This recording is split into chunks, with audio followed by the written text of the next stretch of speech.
নতুন বছর নয়া অধ্যায়ের সংযোজন, তাই তো উৎসাহ উদ্দীপনার মধ্য দিয়ে উদযাপন হচ্ছে পহেলা বৈশাখ 1432, যেখানে সামিল হচ্ছেন বিভিন্ন দেশ থেকে আগত বিদেশিরা। তারা বলছেন বাংলার সংস্কৃতি ঐতিহ্যকে তারা আঁকড়ে ধরছেন নিজ মনে।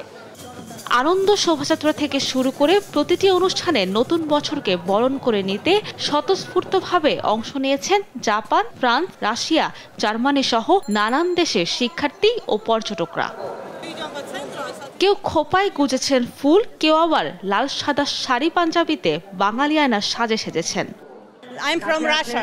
I'm happy that I can join the Happy New Year today and festival tomorrow. Celebration all together, so it's really interesting experience. কেউ কেউ রং তুলিতে নিজের শরীরে আঁকিয়ে নিচ্ছেন একতারা, ঢোল, লেখাচ্ছেন শুভ নববর্ষ। আর তাদের সঙ্গে ছবি সেলফি তোলায় মেতে ওঠেন বর্ষবরণ উৎসবে আগতরা। It's very colorful event and it's unusual, and I have a second New Year now. people from different areas, different tribes, different costumes, so it's really fun, it's really nice. Such beautiful colors, everyone's just so happy, it's just such a good festival. বিদেশি আগতরা বলছেন এমন উৎসবে সাক্ষী হতে পারা তাদের জীবনের বড় অর্জন।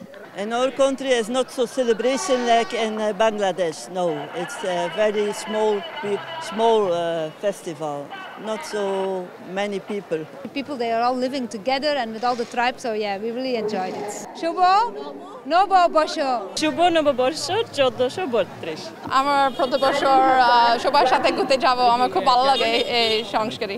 অতীতের জরাকে দূরে ঠেলে বাঙালিদের স্বপ্ন দেখার দিন পহেলা বৈশাখ।